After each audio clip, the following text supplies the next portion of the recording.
Welcome to Climate Change with Scott Amyx. I'm your host, Scott, and today I'm joined by Kim Arazi, who is the founder and creative director at Innosensi. Welcome.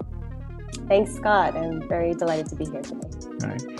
Why do you believe that true, meaningful, and sustainable innovation happens inside out? Well, I believe that, the buzzword of innovation has been around for quite a long time. It's become a way of being, especially in the startup world. And I feel that if we are busy trying to innovate without going inside, just using the systems and the knowledge and the mindset that we have been already trained with, we're not going to really create innovation that's sustainable. It's coming from a mindset that's been developed through time, coming from the industrial age and so forth. We haven't yet evolved enough in order to innovate in a way that will help the climate, help the planet, and so forth. So I think by going inside and by being able to face our fears and be vulnerable and open up to what's really going on and facing everything that needs to shift is the only way we can shift our mindset to create sustainable, what I call sustainable innovation. So innovation inside out. We start with ourselves and then we can change systems, organizations, government, and so forth. Okay, I want to come back and revisit that in a few minutes, but let's first start with what is your organization, Innosensi, and what does it do? So Innosensi is a sensory innovation lab that fuels creativity and innovation through multisensory experiences that are designed to help us reconnect to ourselves, to each other, and to the environment. And we use principles from neuro and behavioral sciences to do this. And our experiences aim to break down barriers and to challenge perceptions and assumptions and really help us look within. Okay. So when you're producing these high impact events, awards, and dinners, what are you trying to achieve? And more specifically, can you give us a sample case study to better understand? So most of my events nowadays are facilitated around a dining table because I feel that people are more relaxed and in a state of being more open when they're having dinner rather than sitting in rows and listening to a speaker. So we do these dining experiences. They're multisensory. So all the senses are engaged and activated during the dinner. We have soundscapes, we have different scents, you're touching things, you're tasting obviously different things. So that's kind of the scope of it. And we take people on a journey through their senses.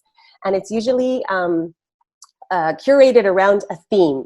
So one example I can give you that was recent was we held our Root to Flower multisensory dining experience at the UN Climate Change Conference in Bonn, Germany. And that was for heads of delegations from around the world. And it was to get them thinking about how plant-based eating is so important for the planet and for ourselves, but also how plants and nature should be celebrated. So that was quite a challenging one, I would say, because we had heads of delegation from Chile and Argentina and places where meat is a staple. And getting them to shift their mindset is quite challenging.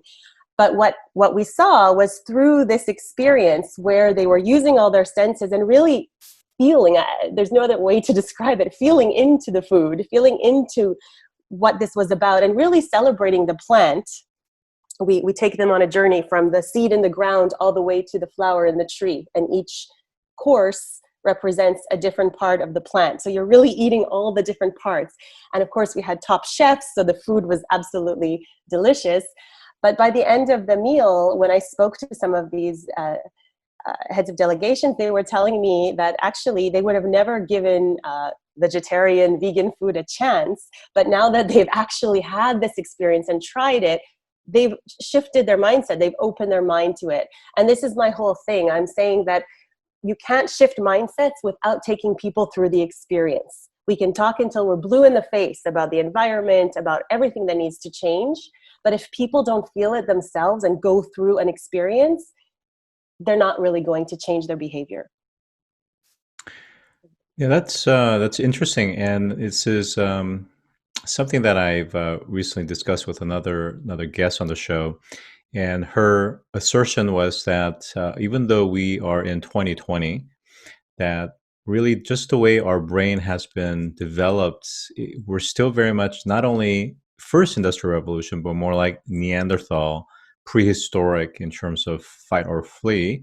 And the kinds of things that are not immediate danger, we don't have a really good grasp of how to deal with it. Things like climate change, things like sustainability that are more abstract and longer term in terms of time horizon, difficult for us to really do something with that. So by allowing for sensory immersion, you're saying that we are actually, in effect, again, using the prehistoric context, we're getting back to our roots in terms of what we understand, and it allows for us to internalize and deeply understand and appreciate what's happening and how we need to actually start to behave differently. Is that right? Yeah, exactly. Okay. Yeah, we're sensory beings. Humans are sensory beings. So we understand the world through our senses. We get a picture through our senses.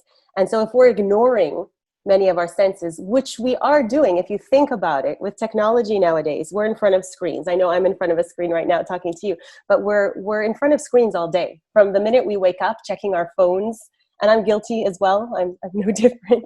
And then working in front of screens all day, possibly reading the news on another screen, on a tablet, watching television on a screen. We're going from screen to screen. And by doing that, we're not engaging all the other senses. So we're certainly using our sense of sight, but we're not engaging our other senses. And if you think about it, it's very typical nowadays to even eat our lunch or our dinner in front of the screen at work. We don't have time to sit and have a proper meal at a table. Come on, I'm busy. So it also affects our other senses because we're not even tasting the food. And when you don't taste the food, you're just throwing something down your throat because you need to eat. Then you're going to choose the wrong foods. You're going to make the wrong choices that are bad for your body and bad for the planet. So it's all linked.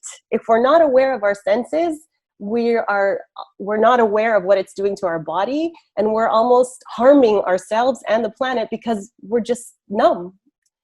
And that's what I'm finding. So most podcasts are typically audio only. This one happens to be video and audio. So we're engaging the visual and the auditory, but we're certainly not able to engage the touch or the smell or taste. So does that mean that some of this information is falling through the crack, or do you feel that the impact isn't there? Well, I feel that it would be even more impactful, I think, if we were face to face and whatever I was saying, you were able to experience firsthand rather than me just talking to you through a screen. So, yes, it could be that much more impactful and much more lasting in your memory if it was a full multisensory experience. However, even if we can learn to use the senses that we are engaging with in a better way, that's huge as well. So for example, our sense of sound, our sense of hearing, we are not active listeners in general because there's so much noise going on right now. We have things coming at us all day long, podcasts and news, and especially now with COVID, the news is constantly on in the background. And there's so much noise in our lives that we tend to multitask. We're doing things while we're listening to another thing. Even if we're trying to focus, there's stuff going on around us. If you think about it, many of us in regular times work in co-working spaces or open plan offices. There's a lot of noise in the background. And you'll find that people start to put headphones on because they don't want to be distracted. Okay, that could be an answer, but that's ruining your ears. Because if you're listening to loud music, let's say, while you're working, that's not healthy for your hearing. And if you're just trying to block out sound so you don't get distracted, that's not very human. You're not really engaging. And the whole purpose of open plan is to engage.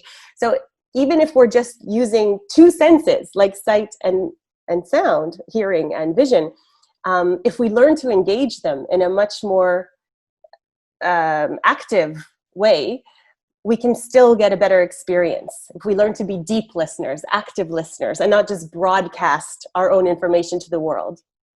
So let's kind of weave this into the context of sustainability and climate change. So we have things like the UN, Committee on Climate Change summits, the marches, the youth rallies.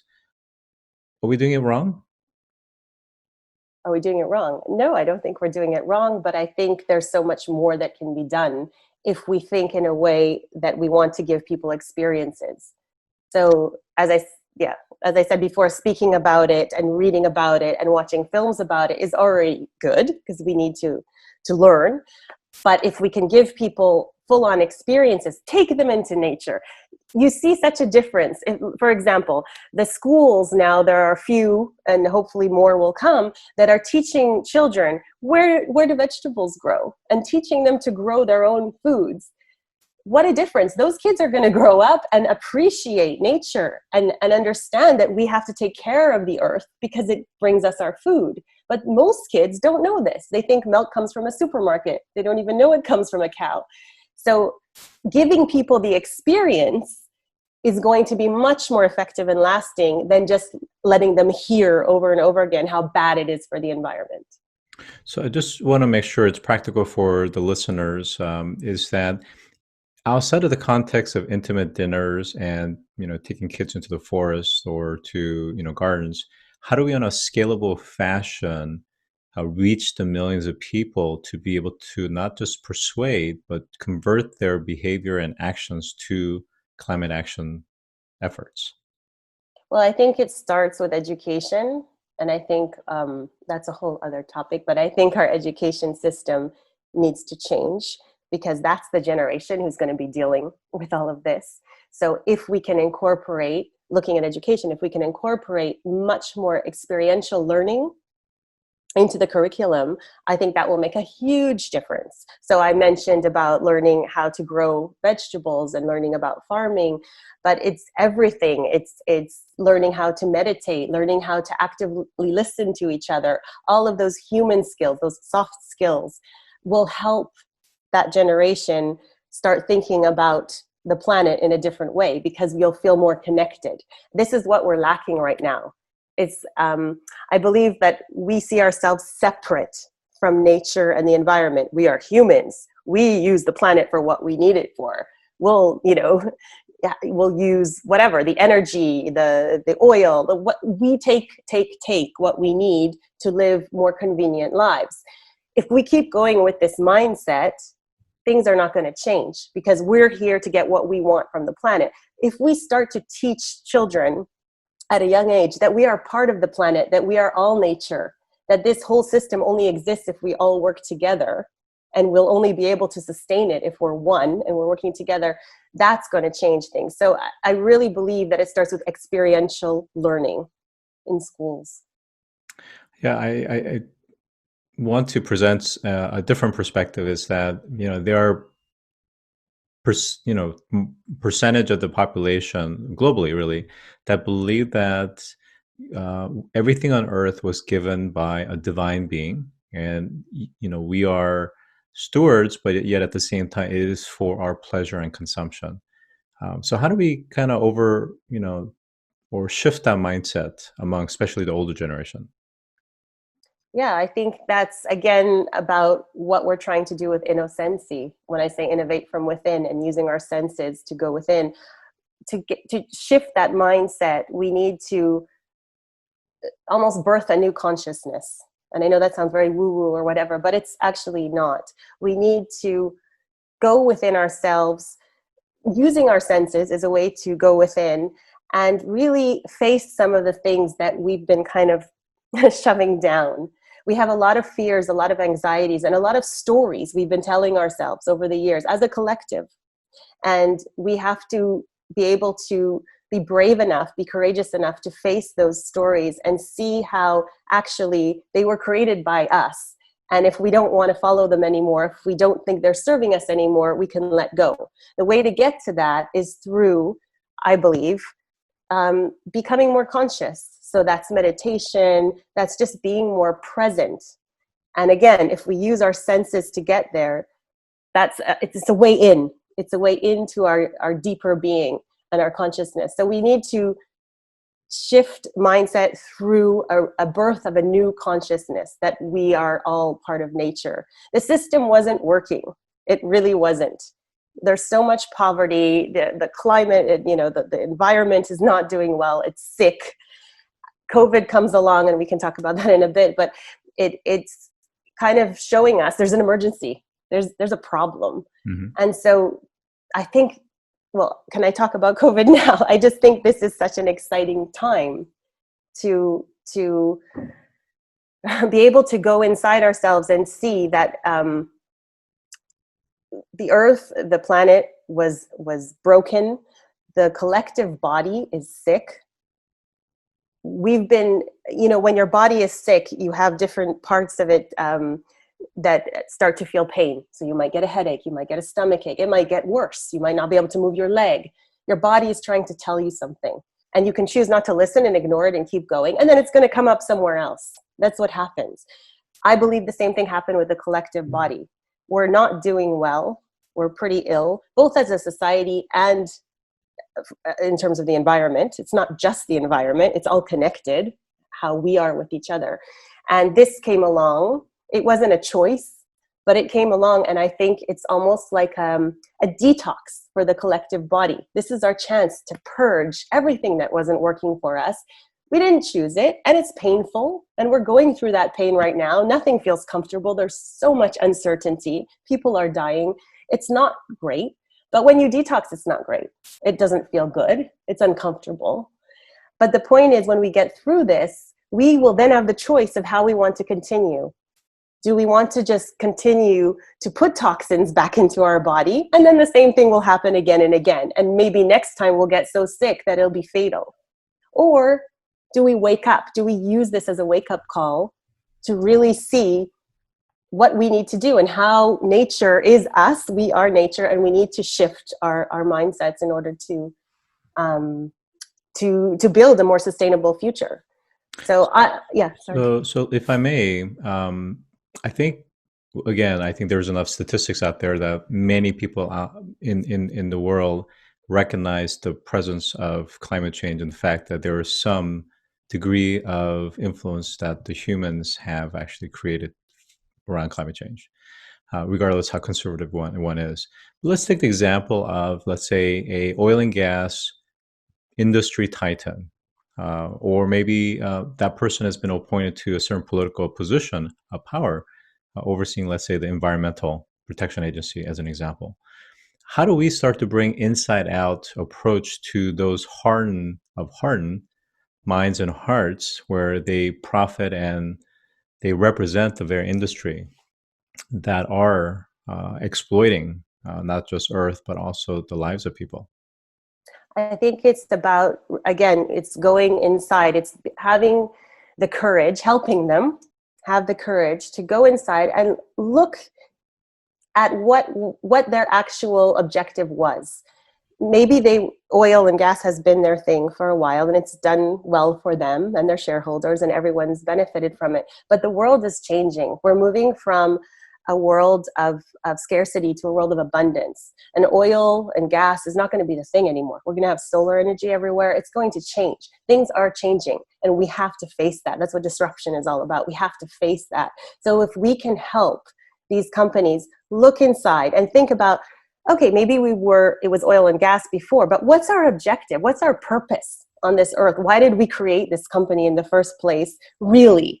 Maybe we were using that to help our customers in that certain situation, but maybe there's another way, another thing we can bring to them that will not harm the environment, that will also serve our purpose, our higher purpose, and will benefit everyone. So I think what I'd like to help companies do, and I'm working with other businesses collectively to bring this kind of awareness to big corporations, is to get them to have that courage to sit down and really look at what their purpose is and go back to the original purpose of why they exist, because they may find that what they've been doing for the last 20, 50 years is just one avenue to get to their purpose. There are other ways.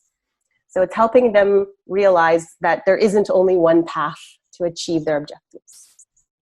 Yeah, I mean, I think some people on certain camps may say that, well, the purpose of at least private corporations is for profit maximization, and it's really squeezing out every profit margin possible at any cost. So if that's their core value and that's what's really driving them, how do we overcome that? Well, that's something uh, needs to shift. I think this whole profit-driven society and corporates who are living only for profit are going to, again, if they want to live on, they're going to have to shift that, and it's going to be purpose and profit.